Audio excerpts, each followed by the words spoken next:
In modern warfare, conflict is no longer defined only by soldiers or jets but by algorithms, sensors, and precision strike networks.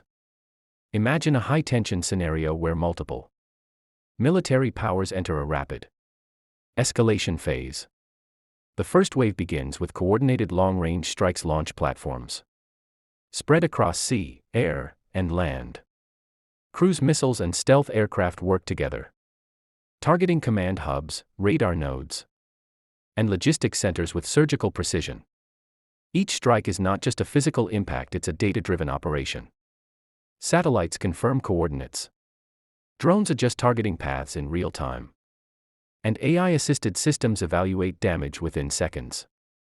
But this is only the opening phase. In response, the opposing side activates a layered counterstrike doctrine.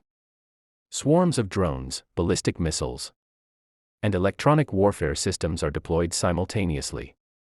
The goal is not just retaliation, it is disruption. Electronic jamming spreads across the battlefield spectrum. Communication links begin to degrade. Some guidance systems lose signal integrity. But advanced platforms are designed for exactly this environment. They switch into autonomous navigation modes. Inertial systems take over. Onboard processors reconstruct targeting paths without external input. Even in a denied signal environment, strike accuracy is maintained. As the escalation continues, maritime and land-based assets expand the operational range. Sea lanes become strategically important.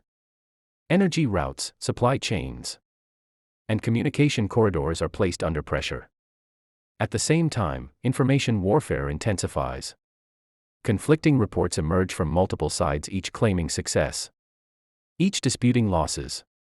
In modern conflict, perception is almost as critical as physical impact.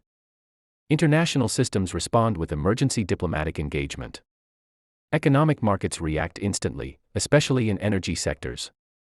Every movement in the conflict zone sends shockwaves across global trade networks.